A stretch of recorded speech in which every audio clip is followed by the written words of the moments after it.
Hello, I am Raјner Fulmich and I have been admitted to the bar in Germany and in California for 26 years. I have been practicing law primarily as a trial lawyer against fraudulent corporations such as Deutsche Bank, formerly one of the world's largest and most respected banks, today one of the most toxic criminal organizations in the world.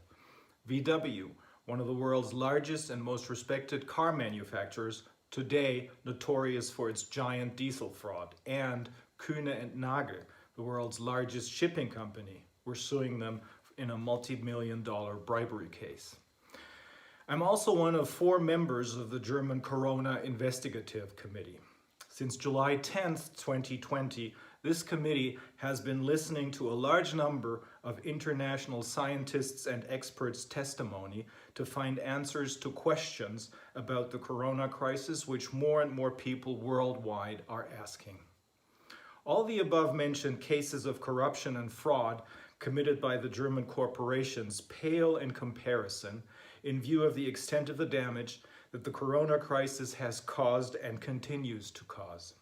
This corona crisis, according to all we know today, must be renamed a corona scandal, and those responsible for it must be criminally prosecuted and sued for civil damages. On a political level, everything must be done to make sure that no one will ever again be in a position of such power as to be able to defraud humanity or to attempt to manipulate us with their corrupt agendas. And for this reason, I will now explain to you how and where an international network of lawyers will argue this biggest tort case ever, the corona fraud scandal, which has meanwhile unfolded into probably the greatest crime against humanity ever committed. Crimes against humanity were first defined in connection with the Nuremberg trials, after World War II that is, when they dealt with the main war criminals of the Third Reich. Crimes against humanity are today regulated in Section 7 of the International Criminal Code. The 3 major questions to be answered in the context of a judicial approach to the corona scandal are: 1. Is there a corona pandemic, or is there only a PCR test pandemic? Specifically, does a positive PCR test result mean that the person tested is infected with COVID-19, or does it mean absolutely nothing in connection with the COVID-19 infection? 2. Do the so-called anti-corona measures, such as the lockdown, mandatory face masks, social distancing, and quarantine regulations serve to protect the world's population from corona? Or do these measures serve only to make people panic so that they believe, without asking any questions, that their lives are in danger, so that in the end, the pharmaceutical and tech industries can generate huge profits from the sale of PCR tests, antigen and antibody tests, and vaccines, as well as the harvesting of our genetic fingerprints? And 3, is it true that the German government was massively lobbied, more so than any other country, by the chief protagonists of this so-called corona pandemic, Mr. Drosten, virologist at Charité Hospital in Berlin, Mr. Wheeler, veterinarian and head of the German equivalent of the CDC, the RKI, and Mr. Tedros, head of the World Health Organization, or WHO, because of Germany is known as a particularly disciplined country and was therefore to become a role model for the rest of the world for its strict and, of course, successful adherence to the corona measures. Answers to these 3 questions are urgently needed because the allegedly new and highly dangerous coronavirus has not caused any excess mortality anywhere in the world, and certainly not here in Germany.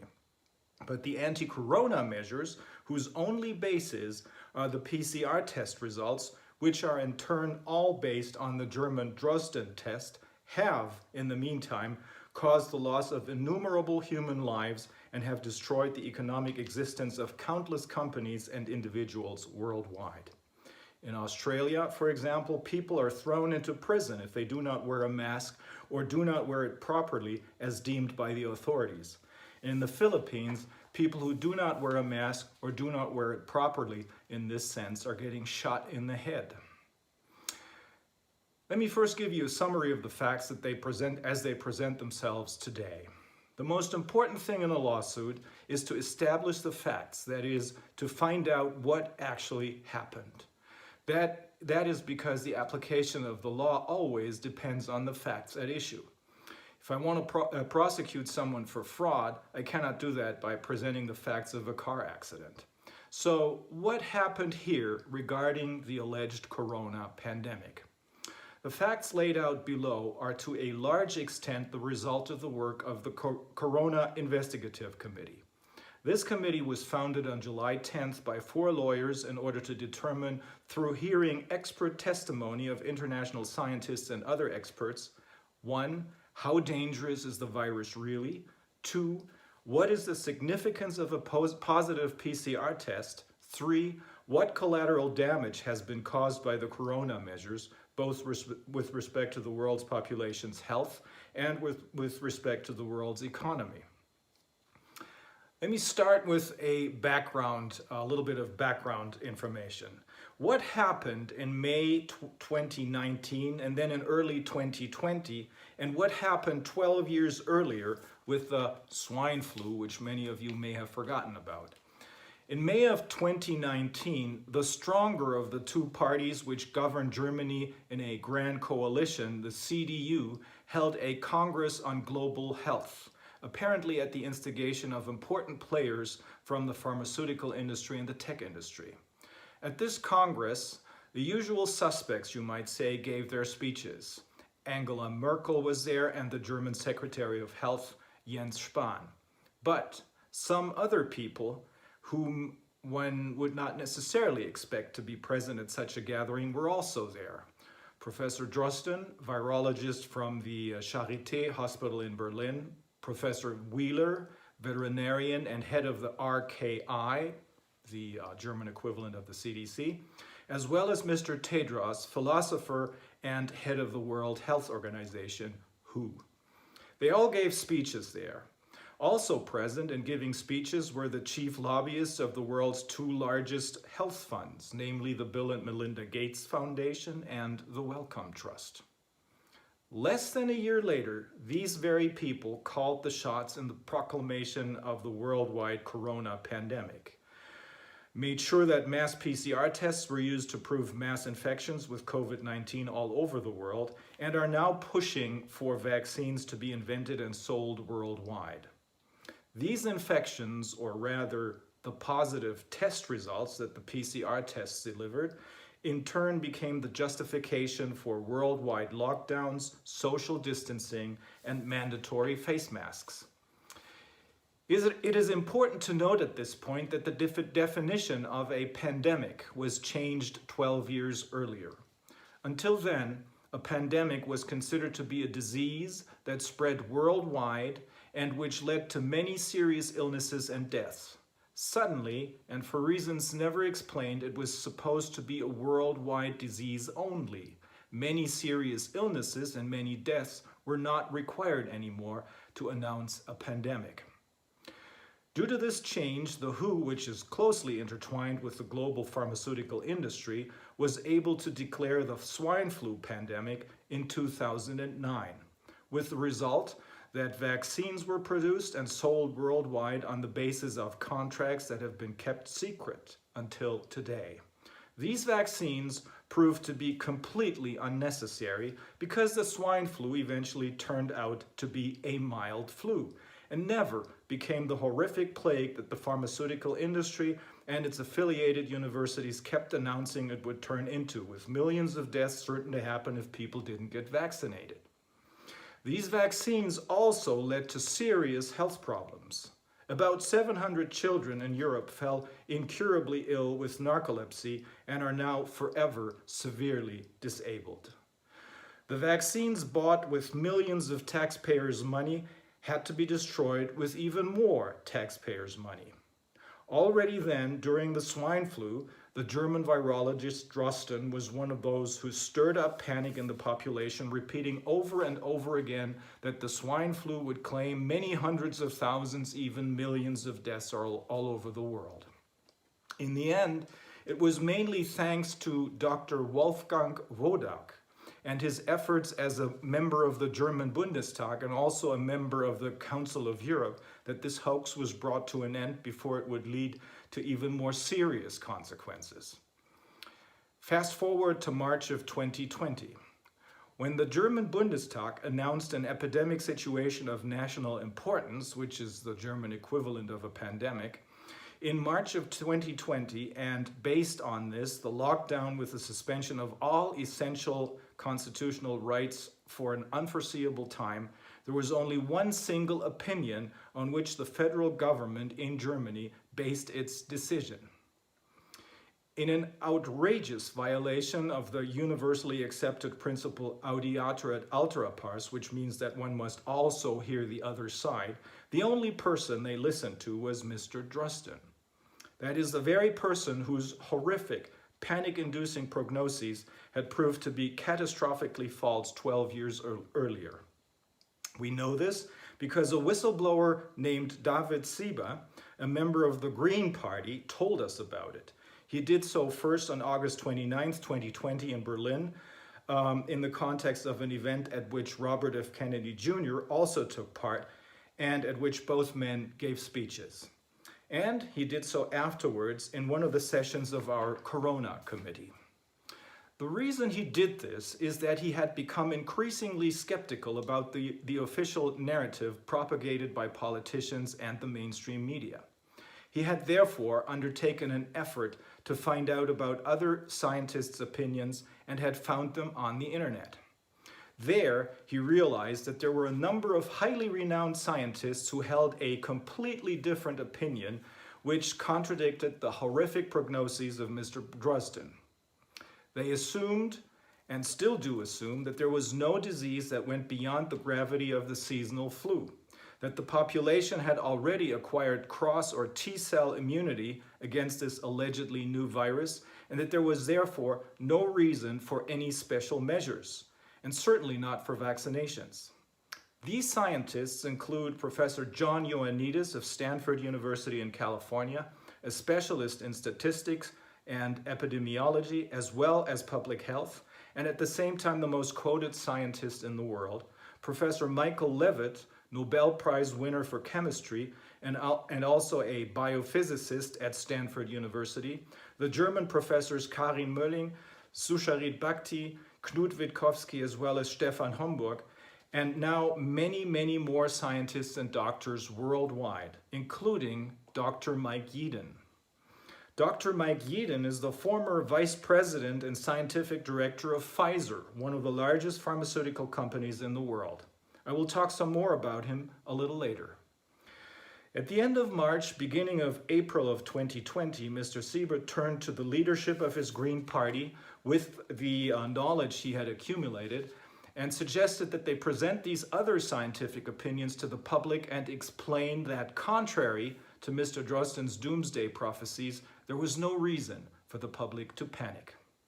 Incidentally, Lord Sumption, who served as a judge at the British Supreme Court from 2012 to 2018, had done the very same thing at the very same time and had come to the very same conclusion, that there was no factual basis for panic and no legal basis for the corona measures. Likewise, the former president of the German Federal Constitutional Court expressed, albeit more cautiously, serious doubts that the corona measures were constitutional. But instead of taking note of these other opinions and discussing them with David Sieber, the Green Party leadership declared that Mr. Drosten's panic messages were good enough for the for the Green Party. Remember, they're not a member of the ruling coalition. They're the opposition. Still, that was enough for them, just as it had been good enough for the federal government as a basis for its lockdown decision, they said. They subsequently, the Green Party leadership, called David Sieber a conspiracy theorist without ever having considered the content of his information, and then stripped him of his mandates. Now let's take a look at the current actual situation regarding the virus's danger, the complete uselessness of PCR tests for the detection of infections, and the lockdowns based on non-existent infections. In the meantime, we know that the healthcare systems were never in danger of becoming overwhelmed by COVID-19. On the contrary, many hospitals remain empty to this day, and some are now facing bankruptcy. The hospital ship Comfort, which anchored in New York at the time and could have accommodated 1,000 patients, never accommodated more than some 20 patients. Nowhere was there any excess mortality. Studies carried out by Professor Ioannidis and others have shown that the mortality of corona is equivalent to that of the seasonal flu. Even the pictures from Bergamo and New York that were used to demonstrate to the world that panic was in order proved to be deliberately misleading. Then, the so-called panic paper was leaked, which was written by the German Department of the Interior. Its classified content shows beyond a shadow of a doubt that, in fact, the population was deliberately driven to panic by politicians and mainstream media. The accompanying irresponsible statements of the head of the RKI, remember the CDC, Mr. Wheeler, who repeatedly and excitedly announced that the corona measures must be followed unconditionally by the population without them asking any question, shows that he followed the script verbatim. In his public statements, he kept announcing that the situation was very grave and threatening, although the figures compiled by his own institute proved the exact opposite. Among other things, the panic paper calls for children to be made to feel responsible, and I quote, for the painful, tortured death of their parents and grandparents if they do not follow the corona rules. That is, if they do not wash their hands constantly and don't stay away from their grandparents. A word of clarification. In Bergamo, the vast majority of deaths, 94% to be exact, turned out to be the result not of COVID-19, but rather the consequence of the government deciding to transfer sick patients, sick with probably the cold or seasonal flu, from hospitals to nursing homes in order to make room at the hospitals for all the COVID patients who ultimately never arrived. There, at the nursing homes, they then infected old people with a severely weakened immune system, usually as a result of pre-existing medical conditions. In addition, a flu vaccination, which had previously been administered, had further weakened the immune systems of the people in the nursing homes. In New York, only some, but by far not all hospitals were overwhelmed. Many people, most of whom were, again, elderly and had serious pre-existing medical conditions, and most of whom, had it not been for the panic mongering, would have just stayed at home to recover, raced to the hospitals. There, many of them fell victim to healthcare associated infections or nosocomial infections on the one hand, and incidents of malpractice on the other hand. For example, by being put on a respirator rather than receiving oxygen through an oxygen mask. Again, to clarify, COVID-19, this is the current state of affairs, is a dangerous disease, just like the seasonal flu is a dangerous disease. And of course, COVID-19, just like the seasonal flu, may sometimes take a severe clinical course and will sometimes kill patients.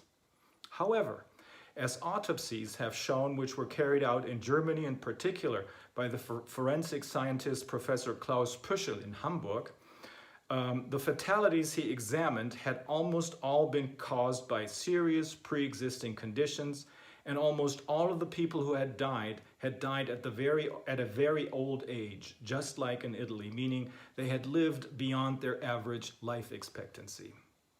In this context, the following should also be mentioned. The German RKI, that is, again, the equivalent of the CDC, had initially, strangely enough, recommended that no autopsies be performed.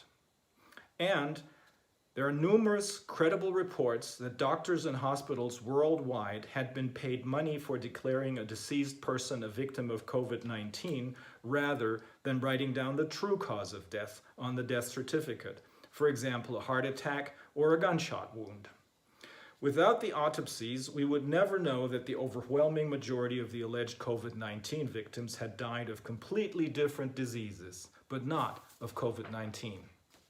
The assertion that the lockdown was necessary because there were so many different infections with SARS-CoV-2 and because the healthcare systems would be overwhelmed is wrong for 3 reasons, as we have learned from the hearings we conducted with the Corona Committee and from other data that has become available in the meantime. A, the lockdown was imposed when the virus was already retreating. By the time the lockdown was imposed, the alleged infection rates were already dropping again.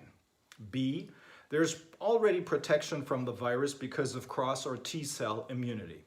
Apart from the above-mentioned lockdown being imposed when the infection rates were already dropping, there's also cross or T-cell immunity in the general population against the coronaviruses contained in every flu or influenza wave. This is true even if this time around a slightly different strain of the coronavirus was at work. And that is because the body's own immune system remembers every virus it has ever battled in the past, and from this experience, it also recognizes a supposedly new, but still similar, strain of the virus from the corona family. Incidentally, that's how the PCR test for the detection of an infection was invented by now infamous Professor Drosten. At the beginning of January of 2020, based on this very basic knowledge, Mr. Drosten developed his PCR test, which supposedly detects an infection with SARS-CoV-2. Without ever having seen the real Wuhan virus from China, only having learned from social media reports that there was something going on in Wuhan, he started tinkering on his computer with what would become his corona PCR test. For this, he used an old SARS virus, hoping it would be sufficiently similar to the allegedly new strain of the coronavirus found in Wuhan. Then he sent the result of his computer tinkering to China to determine whether the victims of the alleged new coronavirus tested positive. They did. And that was enough for the World Health Organization to sound the pandemic alarm and to recommend the worldwide use of the Drosten PCR test for the detection of infections with the virus now called SARS-CoV-2. Drosten's opinion and advice was, this must be emphasized once again, the only source for the German government when it announced the lockdown, as well as the rules for social distancing and the mandatory wearing of masks.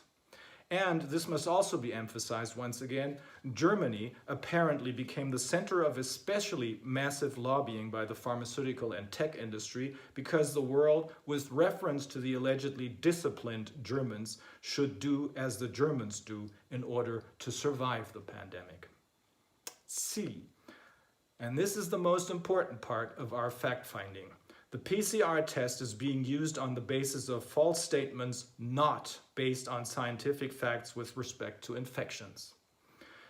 In the meantime, we have learned that these PCR tests, contrary to the assertions of Messrs. Drosten, Wheeler, and the WHO, do not give any indication of an infection with any virus, let alone an infection with SARS-CoV-2. Not only are PCR tests expressly not approved for diagnostic purposes, as is correctly noted on leaflets coming with these tests, and as the inventor of the PCR test, Kary Mullis, has repeatedly emphasized. Instead, they're simply incapable of diagnosing any disease. That is, contrary to the assertions of Drosten, Wheeler, and the WHO, which they have been making since the proclamation of the pandemic, a positive PCR test result does not mean that an infection is present. If someone tests positive, it does not mean that they're infected with anything, let alone with the contagious SARS-CoV-2 virus. Even the United States CDC, even this institution agrees with this, and I quote directly from page 38 of one of its publications on the coronavirus and the PCR tests, dated July 13th, 2020. First bullet point says, detection of viral RNA may not indicate the presence of infectious virus or that 2019 nCoV is the causative agent for clinical symptoms. Second bullet point says, the performance of this test has not been established for monitoring treatment of 2019 nCoV infection. Third bullet point says, this test cannot rule out diseases caused by other bacterial or viral pathogens. It is still not clear whether there has ever been a scientifically correct isolation of the Wuhan virus, so that nobody knows exactly what we're looking for when we test, especially since this virus, just like the flu viruses, mutates quickly. The PCR swabs take 1 or 2 sequences of a molecule that are invisible to the human eye and therefore need to be amplified in many cycles to make it visible. Everything over 35 cycles is, as reported by the New York Times and others, considered completely unreliable and scientifically unjustifiable. However, the Dresden test, as well as the WHO recommended test that followed his example, are set to 45 cycles. Can that be because of the desire to produce as many positive results as possible and thereby provide the basis for the false assumption that a large number of infections have been detected? The test cannot distinguish inactive and reproductive matter. That means that a positive result may happen because the test detects, for example, a piece of debris, a fragment of a molecule, which may signal nothing else than that the immune system of the person tested won a battle with a common cold in the past. Even Drosten himself declared in an interview with a German business magazine in 2014, at that time concerning the alleged detection of an infection with the MERS virus, allegedly with the help of the PCR test, that these PCR tests are so highly sensitive that even very healthy and non-infectious people may test positive. At that time, he also became very much aware of the powerful role of the panic and fear-mongering media, as you'll see at the end of the following quote. He said then, in this interview, if, for example, such a pathogen scurries over the nasal mucosa of a nurse for a day or so without her getting sick or noticing anything, then she's suddenly a MERS case. This could also explain the explosion of case numbers in Saudi Arabia. In addition, the media there have made this into an incredible sensation. Has he forgotten this, or is he deliberately concealing this in the corona context, because corona is a very lucrative business opportunity for the pharmaceutical industry as a whole, and for Mr. Alfred Lund, his co-author in many studies and also a PCR test producer. In my view, it is completely implausible that he forgot in 2020 what he knew about the PCR tests and told a business magazine in 2014. In short, this test cannot detect any infection, contrary to all false claims stating that it can. An infection, a so-called hot infection, requires that the virus, or rather a fragment of a molecule, which may be a virus, is not just found somewhere, for example, in the throat of a person without causing any damage. That would be a cold infection. Rather, a hot infection requires that the virus penetrates into the cells, replicates there, and causes symptoms such as headaches or a sore throat. Only then is a person really infected in the sense of a hot infection. Because only then is a person contagious, that is, able to infect others. Until then, it is completely harmless for both the host and all other people that the host comes into contact with. Once again, this means that positive test results, contrary to all other claims by Drosten, Wheeler, or the WHO, mean nothing with respect to infections, as even the CDC knows, as quoted above. Meanwhile, a number of highly respected scientists worldwide assume that there has never been a corona pandemic, but only a PCR test pandemic. This is the conclusion reached by many German scientists, such as Professors Bakti, Reis, Mölling, Hockertz, Wallach, and many others, including the above-mentioned Professor John Ioannidis and the Nobel laureate Professor Michael Levitt from Stanford University.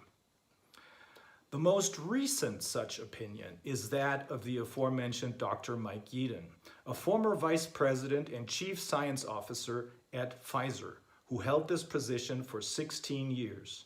He and his co-authors, all well-known scientists, published a scientific paper in September of 2020, and he wrote a corresponding magazine article on September 20th, 2020. Among other things, he and they state, and I quote, "We're basing our government policy, our economic policy, and the policy of restricting fundamental rights presumably on completely wrong data and assumptions about the coronavirus. If it weren't for the test results that are constantly reported in the media, the pandemic would be over because nothing really happened. Of course, there are some serious individual cases of illness, but there are also some in every flu epidemic. There was a real wave of disease in March and April, but since then, everything has gone back to normal. Only the positive results rise and sink wildly again and again, depending on how many tests are carried out. But the real cases of illnesses are over. There can be no talk of a second wave." The allegedly new strain of the coronavirus is, Dr. Yeadon continues, only new in that it is a new type of the long-known coronavirus. There are at least 4 coronaviruses that are endemic and cause some of the common colds we experience, especially in winter. They all have a striking sequence similarity to the coronavirus. And because the human immune system recognizes the similarity to the virus that has now allegedly been newly discovered, a T-cell immunity has long existed in this respect. 30% of the population had this before the allegedly new virus even appeared. Therefore, it is sufficient for the so-called herd immunity that 15 to 25% of the population are infected with the allegedly new coronavirus to stop the further spread of the virus. And this has long been the case. Regarding the all-important PCR tests, Yeadon writes in a piece called "Lies, Damned Lies, and Health Statistics, The Deadly Danger of False Positives," dated September 20th, 2020, and I quote, "The likelihood of an apparently positive case being a false positive is between 89 to 94%, or near certainty." Dr. Yeadon, in agreement with the professors of immunology Kemmerer from Germany, Capel from the Netherlands, and Cahill from Ireland, as well as the microbiologist Dr. Arve from Austria, all of whom testified before the German Corona Committee, explicitly points out that a positive test does not mean that an intact virus has been found. The authors explain that what the PCR test actually measures is, and I quote, "simply the presence of partial RNA sequences present in the intact virus, which could be a piece of dead virus which cannot make the subject sick and cannot be transmitted and cannot make anyone else sick." Because of the complete unsuitability of the test for the detection of infectious diseases, tested positive in goats, sheep, papayas, and even chicken wings, Oxford professor Carl Hennigan, director of the Center for Evidence-Based Medicine, writes that the COVID virus would never disappear if this test practice were to be continued, but would always be, falsely, detected in much of what is tested. Lockdowns, as Yeadon and his colleagues found out, do not work. Sweden, with its laissez-faire approach, and Great Britain, with its strict lockdown, for example, have completely comparable disease and mortality statistics. The same was found by US scientists concerning the different US states. It makes no difference to the incidence of disease whether a state implements a lockdown or not. With regard to the now infamous Imperial College of London's Professor Neil Ferguson and his completely false computer models warning of millions of deaths, he says that, and I quote, "No serious scientist gives any validity to Ferguson's model." He points out with thinly veiled contempt, again I quote, "It's important that you know most scientists don't accept that it," that is Ferguson's model, "was even faintly right, but the government is still wedded to the model." Ferguson predicted 40,000 corona deaths in Sweden by May and 100,000 by June, but it remained at 5,800, which, according to the Swedish authorities, is equivalent to a mild flu. If the PCR tests had not been used as a diagnostic tool for corona infections, there would not be a pandemic. And there would be no lockdowns, but everything would have been perceived as just a medium or light wave of influenza, these scientists conclude. Dr. Yeadon, in his piece Lies, Damned Lies and Health Statistics, The Deadly Danger of False Positives, writes, "This test is fatally flawed and must immediately be withdrawn and never used again in this setting unless shown to be fixed." And towards the end of that article, I have explained how a hopelessly performing diagnostic test has been and continues to be used not for diagnosis of disease, but it seems solely to create fear. Now, let's take a look at the current actual situation regarding the severe damage caused by the lockdowns and other measures. Another detailed paper written by a German official in the Department of the Interior, who is responsible for risk assessment and the protection of the population against risks, was leaked recently. It is now called the false alarm paper. This paper comes to the conclusion that there was and is no sufficient evidence for serious health risks for the population as claimed by Drosten, Wheeler and the WHO. But, the author says, there's very much evidence of the corona measures causing gigantic health and economic damage to the population, which he then describes in detail in this paper. This, he concludes, will lead to very high claims for damages which the government will be held responsible for. This has now become reality, but the paper's author was suspended. More and more scientists, but also lawyers, recognize that as a result of the deliberate panic-mongering and the corona measures enabled by this panic, democracy is in great danger of being replaced by fascist totalitarian models.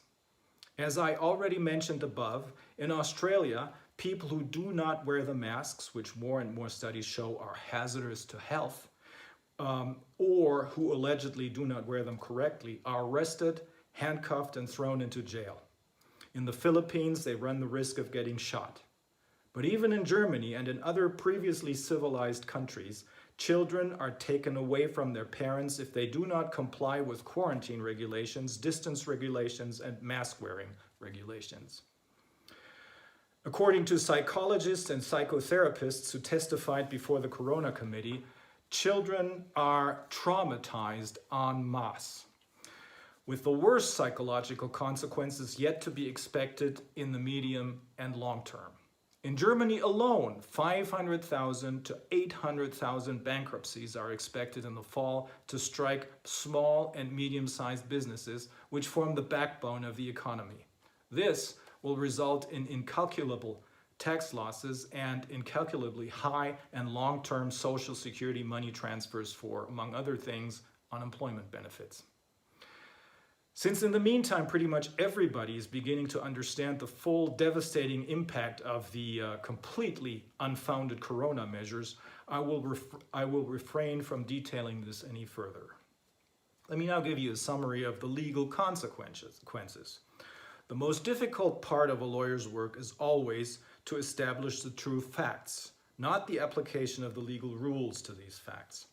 Unfortunately, a German lawyer does not learn this at law school, but his Anglo-American counterparts do get the necessary training for this at their law schools.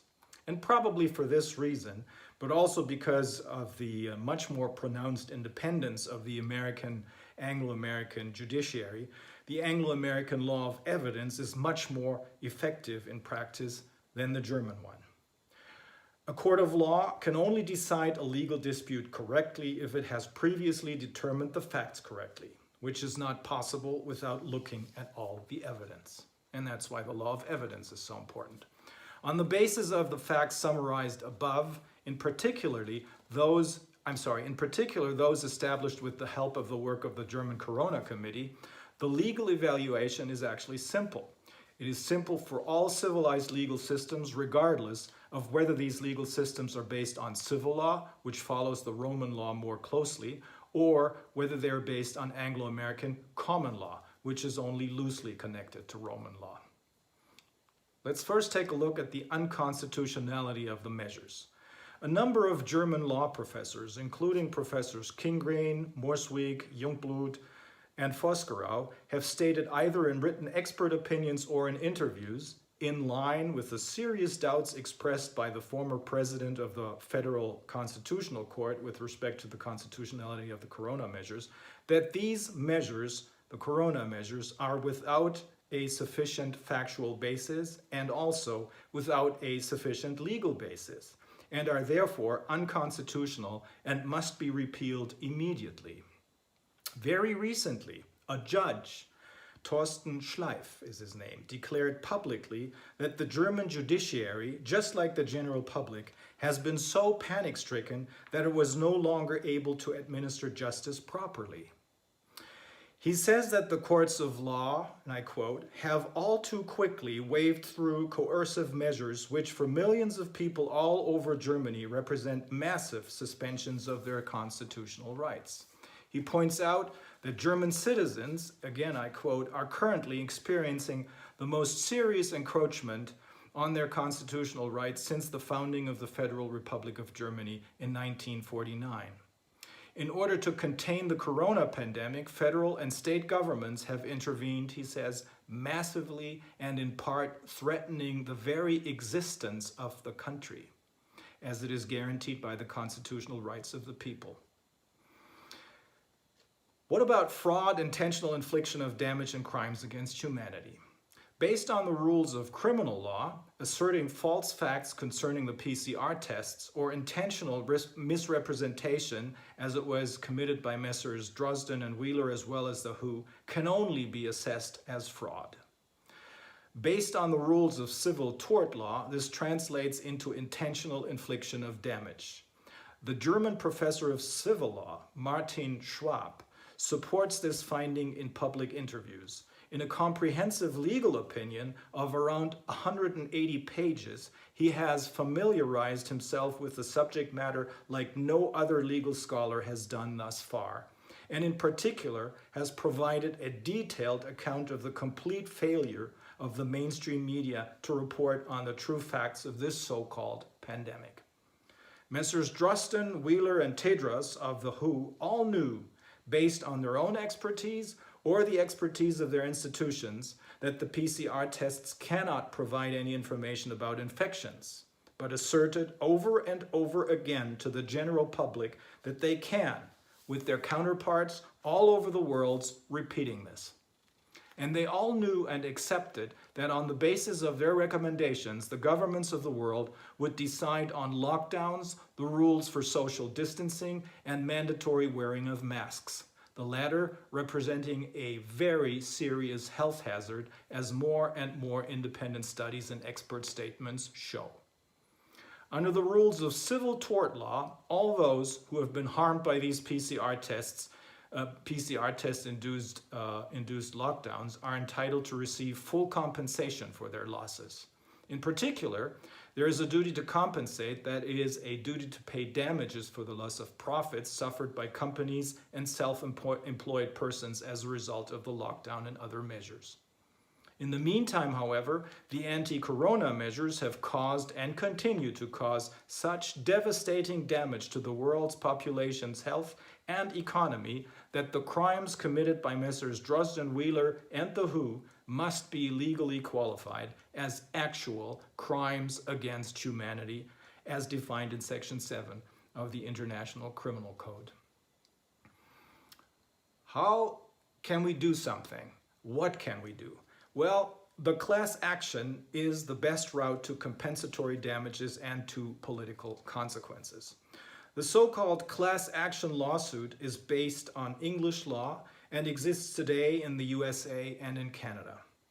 It enables a court of law to allow a complaint for damages to be tried as a class action lawsuit at the request of a plaintiff if, 1, as a result of a damage-inducing event, 2, a large number of people suffer the same type of damage. Phrased differently, a judge can allow a class action lawsuit to go forward if common questions of law and fact make up the vital component of the lawsuit. Here, the common questions of law and fact revolve around the worldwide PCR test-based lockdowns and its consequences. Just like the VW diesel passenger cars were functioning products, but they were defective due to a so-called defeat device because they didn't comply with the emissions standards, so too the PCR tests, which are perfectly good products in other settings, are defective products when it comes to the diagnosis of infections. Now, if an American or a Canadian company or an American or Canadian individual decides to sue these persons in the United States or Canada for damages, then the court called upon to resolve this dispute may, upon request, allow this complaint to be tried as a class action lawsuit. If this happens, all affected parties worldwide will be informed about this through publications in the mainstream media and will thus have the opportunity to join this class action within a certain period of time to be determined by the court. It should be emphasized that nobody must join the class action, but every injured party can join the class. The advantage of the class action is that only one trial is needed, namely to try the complaint of a representative plaintiff who is affected in a manner typical of everyone else in the class. This is firstly cheaper and secondly faster than hundreds of thousands or more individual lawsuits. And thirdly, it imposes less of a burden on the courts. Fourthly, as a rule, it allows a much more precise examination of the accusations than would be possible in the context of hundreds of thousands or, more likely in this corona setting, even millions of individual lawsuits. In particular, the well-established and proven Anglo-American law of evidence, with its pre-trial discovery, is applicable. This requires that all evidence relevant for the determination of the lawsuit is put on the table. In contrast to the typical situation in German lawsuits with structural imbalance, that is, lawsuits involving on the one hand a consumer and on the other hand a powerful corporation, the withholding or even destruction of evidence is not without consequence. Rather, the party withholding or even destroying evidence loses the case under these evidence rules. Here in Germany, a group of tort lawyers have banded together to help their clients with the recovery of damages. They have provided all relevant information and forms for German plaintiffs to both estimate how much damage they have suffered and join the group or class of plaintiffs who will later join the class action when it goes forward either in Canada or the US. Initially, this group of lawyers had considered to also collect and manage the claims for damages of other non-German plaintiffs, but this proved to be unmanageable. However, through an international lawyers network, which is growing larger by the day, the German group of attorneys provides to all of their colleagues in all other countries, free of charge, all relevant information, including expert opinions and testimonies of experts showing that the PCR tests cannot detect infections. And they also provide them with all relevant information as to how they can prepare and bundle the claims for damages of their clients so that they too can assert their clients' claims for damages either in their home country's courts of law or within the framework of the class action as explained above. These scandalous corona facts, gathered mostly by the Corona Committee and summarized above, are the very same facts that will soon be proven to be true either in one court of law or in many courts of law all over the world. These are the facts that will pull the masks off the faces of all those responsible for these crimes.